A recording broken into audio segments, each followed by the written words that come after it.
Hi, everyone. It's me, Krylios, Team Racing Productions MC and producer. And joining me today is Zachary Parker.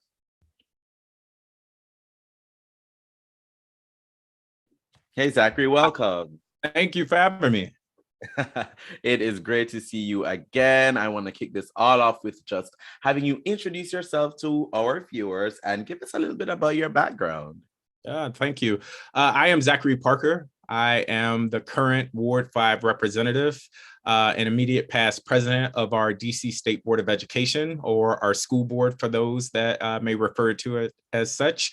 I'm an educator by background, and I'm really coming to this space to talk about what is possible in Ward 5, but also an opportunity to build a more just DC. So again, I'm really thrilled to be here. Certainly, certainly. So talk to me about, you throwing your hat in the ring this cycle around. What really inspired you to want to do that? Yeah, since running for the state board, I've been really committed to building community and working with and for the community. Something I often say and believe is that change often happens to communities versus with communities. And I've been working since 2018 to disrupt that pattern. And the pandemic has upended everyone's life and is continuing to cause many challenges. And that ultimately was one of the reasons why I jumped in this race. First, I had many trusted Ward 5 leaders that encouraged me to think about it and wanted me to pray and reflect on whether or not I should jump in the race. And then I had an opportunity to reflect and see the inequitable distribution of resources during the pandemic, namely in Ward 5, that prompted me to want to do something. And that for me, that connected to the disparities I've long seen in housing and education through our economy, et cetera. Many people don't realize that Ward 5 had the highest COVID-19 infection rates for a great period of time. And I think that, again, speaks to the disparities we see in this city, where some communities have all of the resources possible, and then there are many that are left without. And so my vision for my campaign is very simple. It is to build healthy communities where all neighbors have their basic needs met.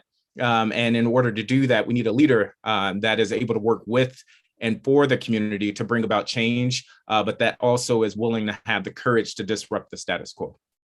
Certainly, certainly. And I'm sure with your work on the state board, you've noticed a lot of things that you would like to change or have an impact on. So education, I'm sure, is one of them, but get into some of those issues that you'd really, really love to tackle if elected as a Ward 5 council member. Absolutely. There, as you know, all of these issues are interconnected. And so you can't solve issues in isolation. But I would say three key priorities for me are violence, and it's been top of mind, especially as of late, education and our need for more affordable housing. On the education front, as a former seventh grade math teacher, as the former president of our State Board of Education, education is near and dear to me.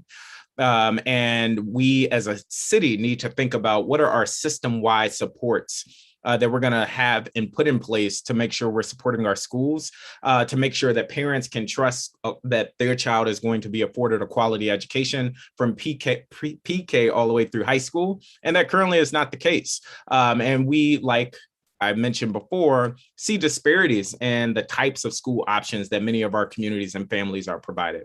On the housing front, my family, I have family that grew up in Ward 5 and in DC. I also have family that still lives in this area, some of whom live in Oxon Hill, Maryland, because they cannot afford to live in the city that they grew up in. Affordable housing is a key priority of mine because I see the consequences of it firsthand. We've had tens of thousands of native Washingtonians that have been pushed out of the city. And while I am all for growth and development and progress, that should be happening with the community versus, again, happening to the community. And so I'm advocating for targeted affordable housing for key communities like our seniors, like our LGBTQ plus youth, and those on the lower socioeconomic rungs of our society. And lastly, but not least, is violence prevention. It is not surprising that we're seeing a rise in violence across the city and across the country in a once-in-a-lifetime pandemic. I believe that is connected to the suffering that many are experiencing. And we, especially as of late, have heard a lot of talk about accountability. That I think is important to talk about accountability, but what we don't often talk enough about are the supports that we need to put in place to prevent crime even before it happens. Our current status quo, it often puts us in a reactionary position where we are responding to the violence that is occurring across our city. And what I'm advocating for is a health-based approach where we extend mental health services and counseling and violence interrupters and making sure that communities are healthy and whole so that our young people or anybody, they don't have to look to picking up a gun in the first place. Thanks so much for sharing that, because that is really important. Now, why are you the best choice for voters this election cycle? Yeah, there are many people in the race, and Ward 5 neighbors will certainly have a choice. I am the only current ward-wide elected official in the race. And for me, that matters because I've had an opportunity and I've been doing the work alongside community for many years now. I also have a track record of success that I can point to. And so I'm not just talking in platitudes and slogans. I'm giving a very prescriptive policy vision and can point to success.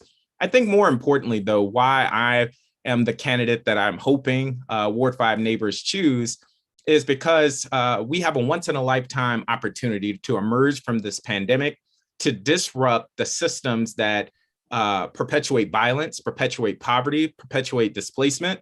And I'm the only candidate in this race that's providing a policy prescription that will combat those things.